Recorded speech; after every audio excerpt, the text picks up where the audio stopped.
I'm Bill Bupert, retired Army officer and irregular warfare practitioner and scholar. Welcome to Chasing Ghosts, an Irregular Warfare podcast, the show that examines the mythos, lost history, bad thinking, martial malpractice, and government incompetence that informs so much of irregular warfare. I want to peek behind the curtain at the vast machinery and briar patch politics of insurgency and counterinsurgency, and everything in between. Now, let's go ghost hunting together. Hello, this is Bill, and welcome to episode 35 of Chasing Ghosts in Irregular Warfare podcast. This one is entitled Review and Discussion Counterinsurgency, Exposing the Myths of the New Way of War by Douglas Porch.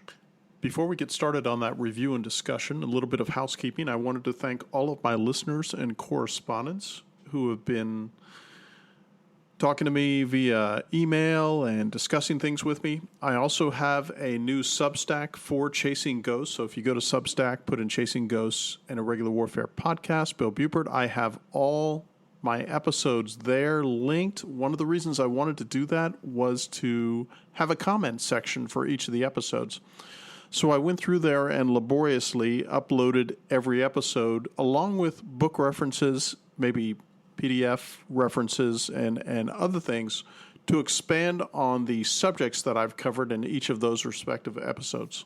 You can email me at cgpodcast@pm.me. That is cgpodcast@pm.me.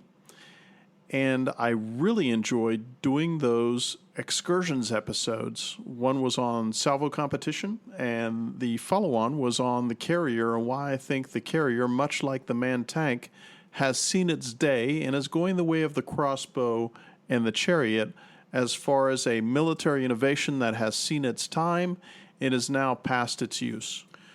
So in my journey over to being a modest practitioner and scholar of irregular warfare, and all of the things that umbrella term rubric recommends to it or discusses and extrapolates into the future, I have to say that there have been authors and folks who have really influenced my way of thinking. Among the largest influences on me when it comes to I wouldn't say it's a reversal, but a refinement of my skepticism of the irregular warfare project in the Western world was one Douglas Porch, who wrote an extraordinary book in 2013 entitled Counterinsurgency, Exposing the Myths of the New Way of War. Now, I like the book so much that I took it to Staples, spiral bound it like I do with my shooting and marksmanship books. And it makes it easier to use it for research and such. So there are books that I have in my rather massive library, which I'm sitting in as we speak, that I spiral bound in order to make them easier to use. And of course, books I take to the range, I will spiral bound those to make those easier to put on the range table or on the ground where I am. If you wish to do that to make some of your books more useful, if you go to a local Office Depot or Staples, they can always do this for a very modest amount of money, and you will find it comes in extraordinarily handy. Now, this wasn't my first introduction to Douglas Porch because he's quite the prolific writer, and apparently he is not only a francophone, but also a very accomplished historian in examining archives that are both English language and French language. The books that I've read by him, among which he has a lot, is The French Secret Service, The French Foreign Legion, A Complete History. He did The Conquest of Morocco, The Path to Victory in the Mediterranean, The Conquest of the Sahara, and other books. Just a tremendous grasp of not only the historiographical craft, the footnote craft of finding the right citations for the right subjects and arriving at the right answers, which always isn't done by most historians, past and present. I really appreciate that about him. So who is Douglas Porch? Douglas Porch earned a PhD from Corpus Christi College, Cambridge University. He's a distinguished professor emeritus and former chair of the Department of National Security Affairs at the Naval Postgraduate School in Monterey, California. I will be going out there this summer. I look forward to that. He is presently an academic visitor at St. Antony's, Oxford, and a visiting fellow at Oxford's Changing Character of War program. Now, I went over some of his books already. Just to give you an idea, I think his first book was published, The Portuguese Armed Forces in the Revolution, 1977. And then he started to publish a number of books after that. One thing that did surprise me is when I discovered that Counterinsurgency, the present book that we're examining for this episode, has been placed on the Army Chief of Staff's reading list for all officers. Now, I am shocked at that because I don't always see these reading lists. I'm something of a military reading list connoisseur. I like to use that as a gauge and a pulse taking of what the current officialdom among flag officers is thinking. And also the civilians and the SES equivalents, when they come out with these reading lists for young officers, middle grade officers, senior field grade officers, and others, I'm always interested in seeing, is there a trend line there as far as what they're paying attention to, what they're trying to transmit, and what they're trying to incorporate into the not only historical but epistemological knowledge base of the officer corps, and by extension, those NCOs and even enlisted men who would be interested in partaking of that reading list. Because what I find, for instance, is that something I used to teach my young officers was that we're in a profession as Army folks, military folks, in which we have this 2,000, almost 2,500 year bloodless practicum of this huge corpus of literature and knowledge that one can partake in, everything from Sun Tzu and his grandson Sun Pin's writing on war from the Chinese era over 2,000 years ago, to everything in between, to everything that we've seen published exponentially in the 20th century and the 21st century on military history, warfare, strategic thinking, and all of those things. All of this data, all of this knowledge is available to anybody who wishes to partake. It's simply you purchase it for your Kindle, you purchase the book. What I find, for instance, is that I'll get a Kindle book, and the book is so good, and this happened with Porch's book, Counterinsurgency, that I had to order a copy so that I could examine his footnotes. Because to me, in historical documentation and even of contemporary affairs, looking at historical antecedents echoing in the past, when you have the footnotes, you can examine those footnotes, and those can take you down the rabbit holes to examine in a more full and comprehensive fashion exactly what the author was getting at and what the single most accurate picture is of what one can come to a conclusion about when it comes to those. You will find, though, despite it being on this Army reading list recommended by the Chief of Staff, that when you look at reviews and you look at the use specs in the reviewing spectrum when it comes to this book, there has been a fair amount of hostility towards his conclusions, because his conclusions are, as I have said again and again throughout the episodes since I started this podcast, I am a Cointra. I was inspired by the likes of John Gentile, Douglas Porch, Colonel Douglas McGregor, and a host of other very worthy thinkers and folks who have really influenced how I view all of this. There is a hostility because the Coindanista realm, which is the vast proportion and vast majority of those who inhabit the halls of power, who are in the flag ranks, who lord over the military, educational, and professional system within the war colleges and the other college functions throughout all of the services, they're rather hostile to this because Porch has really taken the rug out from underneath their main motivation and what they purport to do, which is to employ irregular warfare in all aspects of it, most pointedly in counterinsurgency, and achieve these miraculous things that, well, the ambition is there, but we can see historically and contemporaneously those things have not come to pass and usually backfire in a very large way, because Newton's third law, as we have observed in the past, is a very cold stone killer when it comes to ambition of even the most sophisticated and expertise in conducting this kind of warfare. Porch's thesis is that throughout the last 2 centuries, counterinsurgency, and I would say in a larger extent irregular warfare by the West, has demonstrated a relatively consistent set of flawed and unethical views and practices that are reflected in modern counterinsurgency to the detriment of U.S. military and Western nations in achieving the efficacy and end state that they wish to do in influencing through military means these other countries or regions. Porch, for instance, claims that Petraeus's document Field Manual 3-24, the Counterinsurgency Manual that came out in 2007, quote, offers no strategy for success and discounts the fact that insurgencies are political phenomenon, end of quote. So for those listeners, if you're new to this podcast, I recommend that you go back and listen to episodes 2 and 4 if you get a chance, and you'll know why I am suggesting the thesis in a thumbnail sketch that I'm about has some relevance here. Now, one of my conceits, and this is a conceit that Porch does not have, but Porch infers this, but he doesn't say it out loud, and I don't know if I'm the only one who says this out loud, but here is my thesis. All, or shall we say most, counterinsurgencies are anti-fragile, and all, or shall we say most, counterinsurgencies are, by their very nature, fragile. They're fragile for a variety of reasons, among which is that you have these military invasion forces. Maybe they're attached or harnessed to socio-political means by the external invaders, in this case occupying a country.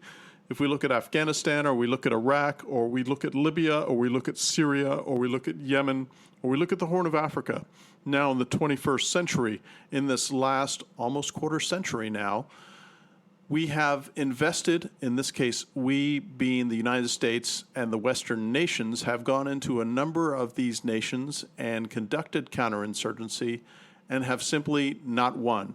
If not stalemates, they've been defeated.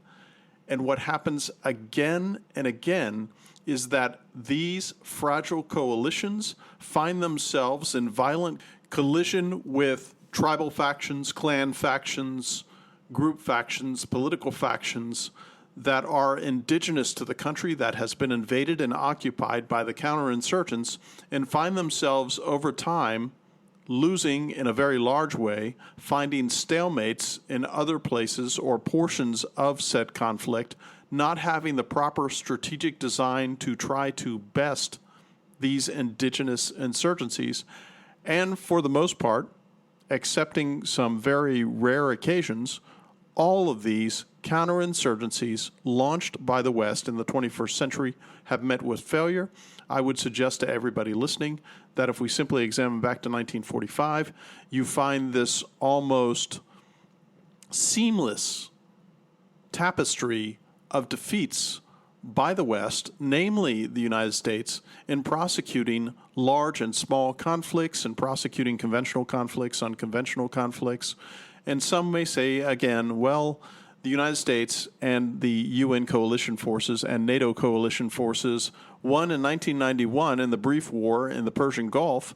But if that were the case, then why would the United States and its allies have to return to the Persian Gulf, in this case specifically Iraq in 2003, to complete the mission that apparently they had fulfilled in 1991?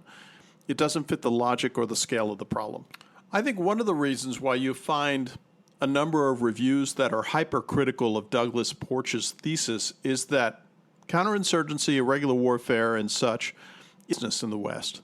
There's a lot of money involved in this. And what we've discovered, for instance, and I've examined this in excursions recently, is that when it comes to conventional conflicts, and more toe-to-toe conflicts, the kinds that have populated popular histories about the world for the past 2,000 years, big money in this. If we examine what's been happening in the Ukrainian-Russian conflict and such, which is palpably in the 21st century, peer conflict, in this case Russia, against a near-peer contestant, in this case Ukraine, where for the most part in the 21st century we have not seen any of that. And I certainly wouldn't call, even if we step back through the era and we go before 1991, between probably 53 in Korea and then the tragic interregnum in Vietnam, when we examine, for instance, what has occurred against other nations, one doesn't see this kind of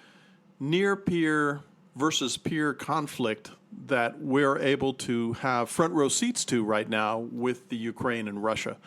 I find it a bit disturbing as a side note that when I look at this conflict, and I've been an observer of human conflict all of my adult life, that I can't get the single most accurate picture from Russia and the Ukraine, which is one reason why I don't talk about it a lot on this podcast during any of my episodes, is because I have never been so suspect of the data on either side, even though I do intend on doing a future episode on the Russian strike reconnaissance complex and the fact that I think the Russians have broken the code on how to do what Nathan Bedford Forrest would call getting there with the fastest, with the mostest, and being able to assign via an array of sensors and effectors and a C4I, a command and control communications computer and intelligence infrastructure that actually speaks in a real-time or near real-time fashion to the delivery of metal on target or the neutralization and destruction of targets on a very dynamic battlefield. So I will be examining that in the future, not this episode, but I just wanted to bring that up because of our observations about near-peer versus peer conflicts. So back to Porch, I find that a lot of the negativity that he finds himself surrounded by with the publication of this book is because he's poking the bear. The case is this massive Coindanista industrial complex set within the military complex that is always looking for new to spend money on this particular campaign analysis and idea that instantiates itself, again, not only through the 21st century, but throughout all the history of war. I actually think that Porch's thesis is dead simple.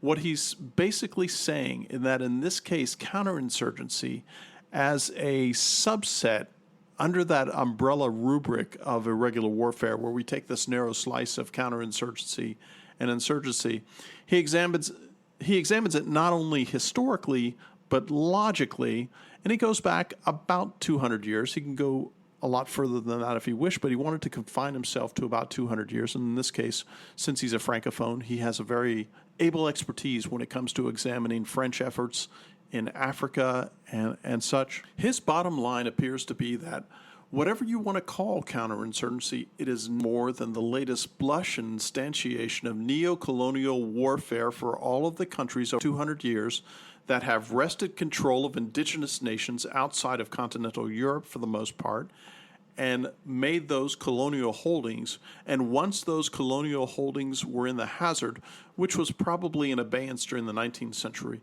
but really started to exacerbate itself after the conclusion of World War I.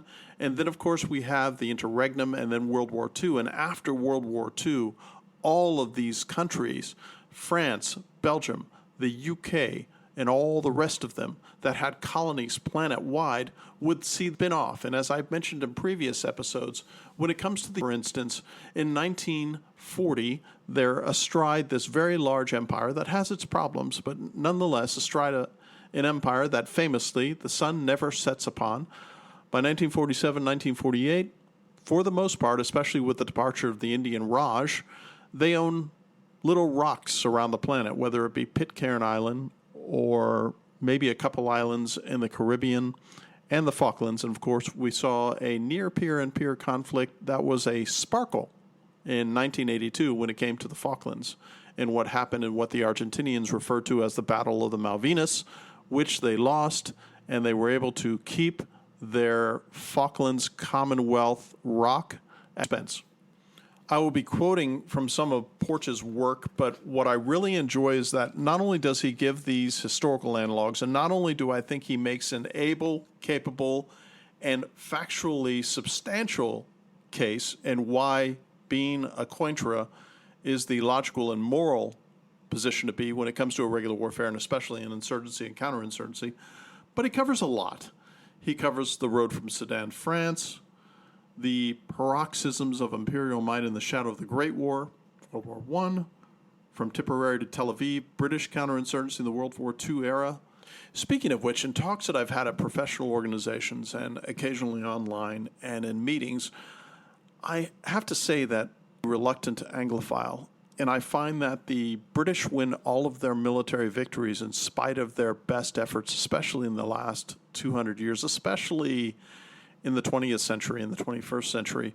And this mythos, this terrific public relations campaign that the British have conducted, in which they find themselves, or at least they say to the world that they are the world's premier experts in counter-revolutionary warfare and counterinsurgency, and that their amazing exploits in Malaya, Aden, Oman, and all the other places that they've conducted their storied and tragicomic counterinsurgency efforts, they are for naught. And when you take a look at them closely and you look at what the end state is and what the unintended consequences and second and third order effects are of their efforts, you find that it isn't a success story, it's a trail of tears.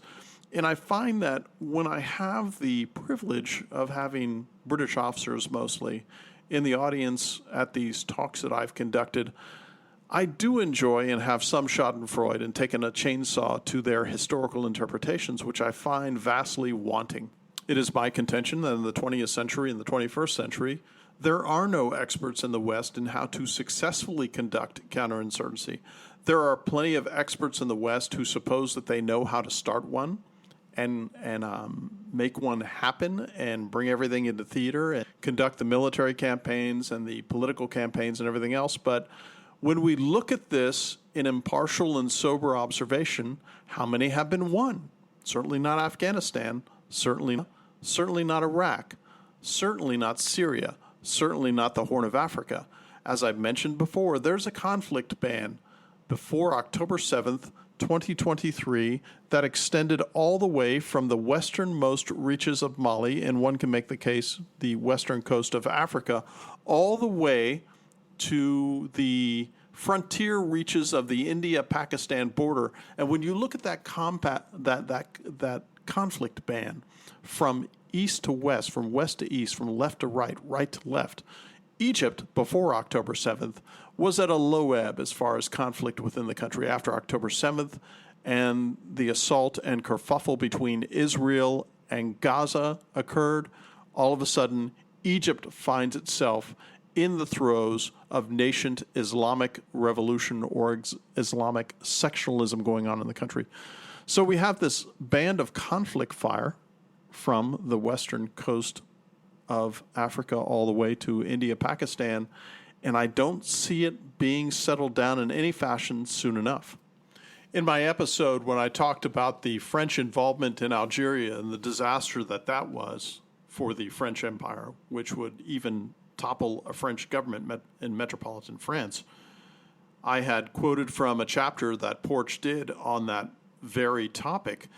And, quote, from 1953, as director of Paris's CEAA, which is the Center for the Study of Africans and Asiatics, he led a select group of officers in the study of Mao, Liddell Hart, and T. Lawrence with the goal of transforming the mentality of the political military apparatus to conduct a counterinsurgency struggle for the French Empire. And that was Colonel Charles Lacharoy, who thought that his vision of how to do it would be the correct way for them to keep Algeria within the French sphere of political influence.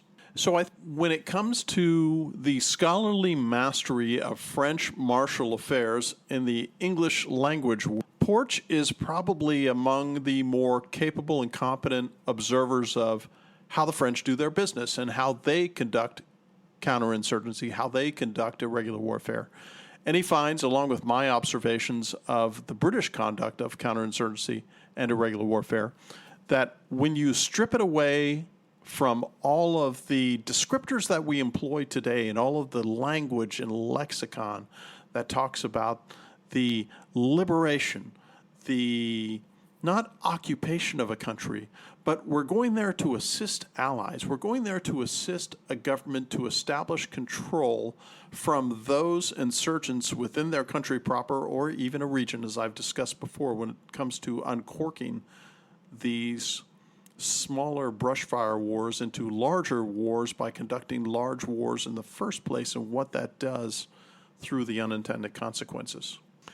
As I mentioned before, Porch doesn't explicitly recognize these two connections that I have drawn and been inspired by his work to come to the conclusion about, which is the fragility and anti-fragility of counterinsurgency and insurgency respectively, and the relationships and infighting that is the natural witch's brew of America and NATO and European bureaucracies in conflict and all of these huge, large, lumbering, sclerotic organizations connected to the defense industry, the Defense Department, the Pentagon, the NATO, the EU, Brussels, DC, all of these hybrid cocktails of playing at who owns what turf, who's going to get the amount of money.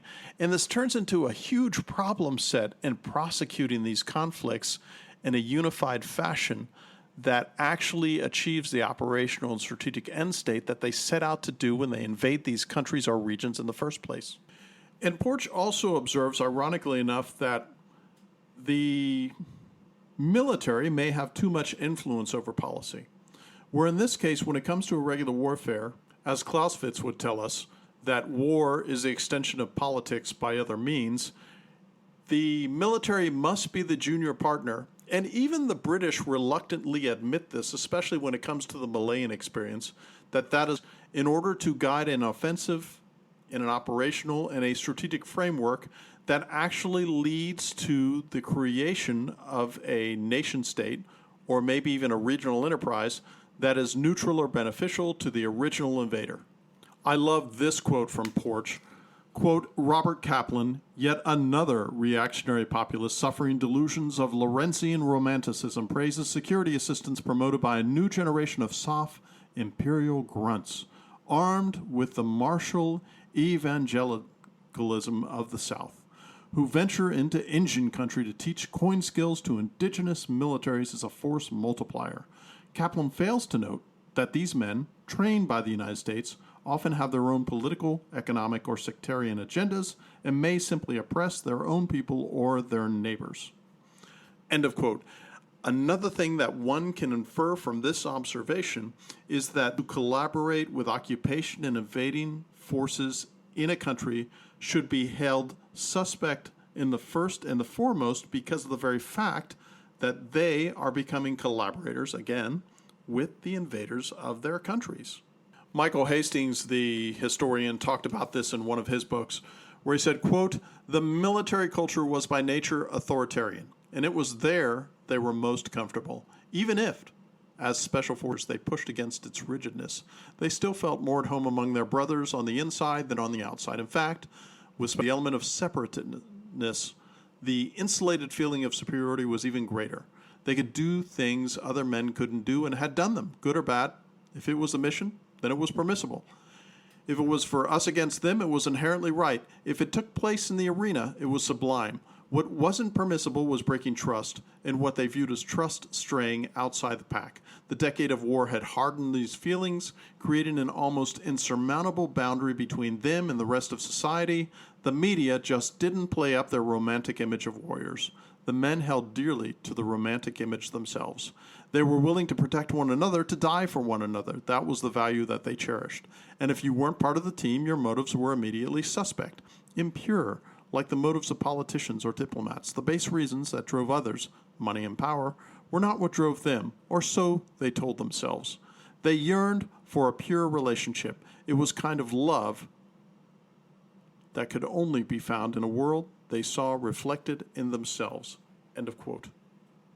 That was Hastings' book, The Operators, The Wild and Terrifying Inside Story of America's War in Afghanistan. Highly recommended if you get a chance to read that. Like Jean Lartagui's The Centurions, small wars soldiers can become a rootless, disaffected, self-glorifying group estranged from a homeland that they regard as decadent and ungrateful, and from a military organization they see as bureaucratic and unresponsive. And of course, I covered this in a previous episode, Paris and Paris, where I talked about the attempted military overthrow of the government of metropolitan France in 1962 by disaffected paratroopers who had thought that they had been betrayed in the loss of Algeria that had been conducted there for a dozen years. There are so many parts and pieces when one looks at the historical record of what's happened in irregular warfare, and especially in counterinsurgency and insurgency. and I have this massive library of books. I'm looking to my left here at I have two bookshelves that are filled with histories and documentary and evidence of the successes, which are few, and the failures, which are many, in the conduct of this peculiar type of warfare that Porch describes as not counterinsurgency, but neo-colonial warfare 2.0. For the most part, I happen to agree with him in his assessment. And when you look at the efficacy, the end state, the outcomes of all of these conflicts, they tend to leave that trail of tears that I described earlier. They tend to spend, in the case of Afghanistan and Iraq, trillions of dollars, thousands of lives, tens of thousands of lives, maybe not taken, but shattered in myriad ways.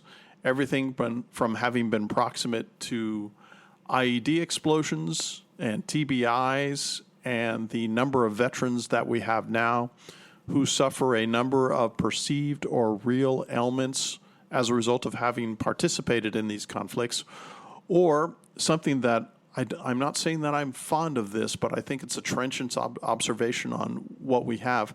There's an invisible injury that occurs from the conduct of these wars. And again, this is something that Porch infers but doesn't really tease out in a palpable fashion. And that would be the moral injury of these wars in participating in things that I know I have personally, that one grows to regret or even feel shame for having either been a part of in the larger picture or in the smaller picture in a particular incident. I think that of all the Cointras out there, certainly not me, John Gentile has taken a stab at it. Douglas McGregor has taken a stab at it. My friend General Daniel Bolger has more than taken a stab at it. But I don't think that any of these Cointras have done it in the comprehensive and really take no prisoners approach that Porch has employed. And as I mentioned earlier in this episode, he has a fair number of detractors, and I'm not impugning all of the motives of these detractors, but I would say that a lot of them, maybe they have invested so much time and treasure and parts of their lives in the Coindanista enterprise that they find the need to defend it, no matter what the evidence, receipts, and footnotes show that it may not be the meritorious enterprise they thought it was. Porch, he did the homework. He shows us in a very comprehensive fashion and with what I think is a very disciplined historiography, why it is so wrong and inefficacious. I want to quote from Porch in his conclusion in the book. Quote, "Perhaps the most convincing refutation of the Coindanista claims, however, comes from within the military, where some officers argue that Coin doctrines are anchored in a mythologized history and selective memory, fail to work at an acceptable price, and erode the core skills of conventional warriors. Even in Petraeus' Afghanistan, population-centric strategies gave way to what two authors termed urban-centric strategies. In essence, the argument is that even Petraeus realized that Afghanistan was a nut too hard for Coin to crack, too big, too backward, too fanaticized, with insurgent safe havens on the border. Therefore, the coalition in Afghanistan has basically focused on main towns and ring road that circles the country.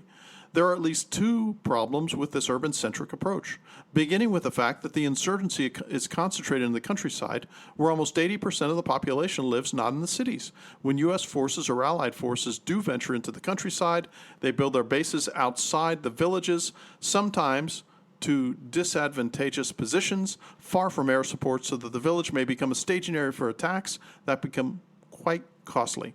A second problem is that this strategy was tried before by the Soviets in the 1980s and led only to defeat." End of quote.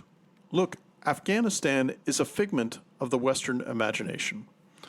99% of everybody who lives outside of the capital city of Western construct, of Kabul, don't recognize the authority of Kabul in dictating how their clans, their bloodlines, their families, the conduct of their relations and their businesses are done. They ignore them, and they ignore them in an armed fashion on occasion, which has led to a number of indigenous uprisings within the country, which has led to a number of invasions, to include the British, to include twice. to include the Russians. We saw what happened in 1989 in Afghanistan, where they gave up the ghost and left. And then, of course, we see in the fall of 2021 with the Kabul airlift and the Keystone Cop-style U.S. evacuation and retreat from Afghanistan proper, which was done that people are still shaking their heads at and wondering what the hell happened. Well, my listeners know what happened. From 2001 until that departure in 2021, 20 years, you have new generals every year coming in, 4-star generals astride the country of Afghanistan, putting their hands on their hips and saying, I've got this, when they've got jack shit. I highly recommend the Afghanistan Papers by Craig Whitlock if you want to see the receipts and the footnotes for why the DOD was saying one thing to the public, and among themselves when they were at the Pentagon or their secure chat rooms or maybe in the officers club, where they were probably much more truthful and frank fashion about what a military disaster it was, which of course one would have to find once the papers and the documentation is wrenched from the government, because they would never tell you themselves. So I've got an additional quote from Porch's book, which I think is very trenchant. Quote, one result is that neo-containment of terrorist groups and the political entities that host them, not COIN, has become the preferred approach to places where intervention is required. This reverses a trend set in World War II and Vietnam that marries popular consolidation with special operations forces.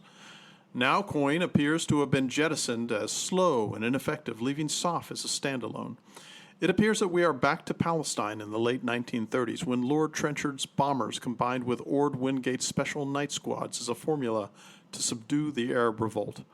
A combination of coalition air campaigns, like the ones that destabilized Muammar Gaddafi's regime in Libya, predator drones whose effects are clean, proportioned, and morally defensible, according to some, and SOF is less costly and casualty-heavy than our extended occupations, and avoids traumatic drawdowns.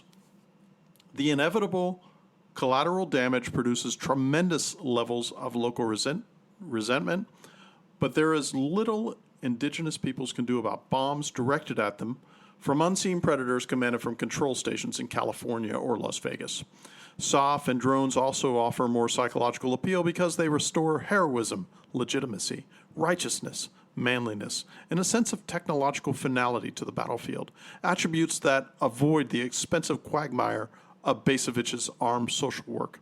Therefore, COIN, as symbolized by FM 3-24, the Counterinsurgency Manual, and the ephemeral tactical triumphs of the Petraeus guys, and join a succession of failed organizational concepts that include the Army of Excellence, the Air-Land Battle, through the RMA, Revolutions in Military Affairs, and now to SOF-led petty war with conventional units in support. We're all Chindits now. Not only does the Special Operations tail wag the conventional Army dog in the model, it runs the risk of failing catastrophically in the face of a serious challenge, much as the French Army collapsed in 1870. The idea that the latest reinvention of Joliot-Duhay flying machines and Ord Wingate Supermen, as seen in the commando operation that killed Osama bin Laden in the spring of 2011, can repair the imperfections of the international system, accomplish national goals with minimal effort, avoid the Vietnam syndrome, and restore decision to war as attractive to populations and policymakers, not the least because it offers the prospect of war on the cheap. This combination is pursued despite the fact that the U.S. military's May 2012 Decade of War After-Action Report on operations in Iraq and Afghanistan complained that general-purpose forces as the battle space owners were left managing the second-order effects of SOF targeting operations, which caused a significant disruption of their battle space in the aftermath of those operations. Whatever their tactical benefits or moral justifications, SOF and drone attacks have served to spread anti-America sentiment and roiled the strategic relationship with Pakistan, and now it seems with Yemen as well. This sort of vicarious video game decapitation derby manhunt promises to avoid COIN's inness. In the end, however, it is just a makeover of Liddell Hart's victory without battles that is no more likely to provide a formula for security than have deceptive measures of progress that accompany and sustain the illusory promise of COIN success. End of quote. Thank you, Douglas Porch, for that sober and, to me, vital decapitation of the whole notion of counterinsurgency in the West. He mentions in that quote one Andrew Bacevich. I also count him among the Cointras and recommend his books. I think that Colonel Bacevich, who is now a college professor, may have lost a son in Afghanistan. My regrets for that. He does a great job in that quote talking about not only the hubris, but in my mind, the intellectual bankruptcy of the entire coin enterprise in the West that demands a complete reevaluation, a complete reflection, and maybe even a stand down of sorts where we freeze in place all soft efforts planet-wide and start to take into account, okay, here's what we've been doing for the last decade, 2 decades, I would say arguably the last 100 years. What's good? What's bad? What do we need to get rid of? And what does Chesterton's fence tell us? My dear listeners ask, for those who don't know, what is Chesterton's fence? It is a simple rule of thumb that suggests that you should never destroy a fence, change a rule, or do away with a tradition until you understand why it's there in the first place. To me, it is a violation of Chesterton's fence for so long in every coin and irregular warfare enterprise that has led to inevitable failure by the U.S. and the West, because they don't step back and ask themselves the necessary questions on, well, why was it there in the first place? What are we changing? And by the way, what are we attempting to change absent the cultural IQ or the geopolitical and geo-reference knowledge of the place that we're about to invade? What caused this to happen in the first place? Because Chesterton's fence, it is a lesson in second and third order effect thinking, and we should do more of that along with more critical thinking. As I mentioned earlier, Porch's book on counterinsurgency had a terrific impact on my thinking and really started to steer me to other lines of inquiry and other conclusions and set up my sets of questions in more logical fashion. Because we always have to ask the right questions. I think it was Einstein, and I'm paraphrasing his quote, if you frame the right question, even if you don't arrive at the answer, at least the inquiry is going in the right direction. I don't think that's occurring. I don't think it has occurred, and I don't think it's going to occur because of the way the whole of government and the U.S. government and the Pentagon and the Western military enterprise works. I think that they are going to collide from one Keystone Cops Marshall misadventure to the next. Because as I have said, and I think it bears repeating, there is a reason the United States, and one can say for the most part, NATO allies, have not won a military victory since 1945. Now, if I've inspired you to purchase Douglas Porch's book or borrow it from the library on counterinsurgency, you will be better for it. As a matter of fact, you will be better for reading so many of his books. It was his book on the French Foreign Legion that led me to start reading about what the French conflagrations in both Algeria and Indochina were, but specifically in Indochina, which led me to Windrow and Ted Morgan's book on Dien Bien Phu in 1953, where the French were defeated in detail by the Vietnamese in a fashion that really woke up observers in the Western world to where they could go awry in fighting what I would call a near peer minus foe, in this case, the nascent Vietnamese army in the 1950s, and what could happen as a result of that. And of course, I find myself going down these rabbit holes, so he leads me to a study of the French Foreign Legion, which leads me to a study of the Battle of Dien Bien Phu in those two books, which leads me to Bernard Fall, the author of Hell in a Very Small Place, which was about Dien Bien Phu, and the new book that I'm going to be reviewing in the near future, once I complete it, Number One Realist by Nathaniel Moore, which is a biography of Bernard Fall. And I think that Bernard Fall, who I think died in 1967, if I recall, would have been a peer, a confrere, and would have been nodding his head north and south if he had either spoke to Douglas Porch as a colleague or read his book. He would say, here's Douglas Porch writing this in 2013, and of course I mentioned that Fall died in 1967 tragically in Vietnam. He would have agreed with his assessments, and I think that Bernard Fall, once I finish that book, is going to provide for an interesting review and discussion in a future episode on this podcast. I wanted to thank my listeners for taking part in these discussions and conversations that we're having. If you wish to converse with me in a civil and gentlemanly fashion, I would hope, I am at cgpodcast@pm.me, cgpodcast@pm.me if you wish to email me. And I have started a Substack, which is called Chasing Ghosts in Irregular Warfare Podcast in the Substack. And you will find the link to that in the show notes for this. And I have expanded show notes, which is one of the reasons why I opened the Substack. Thanks again for listening. This is Bill, and I will chat with you again in a fortnight. Out.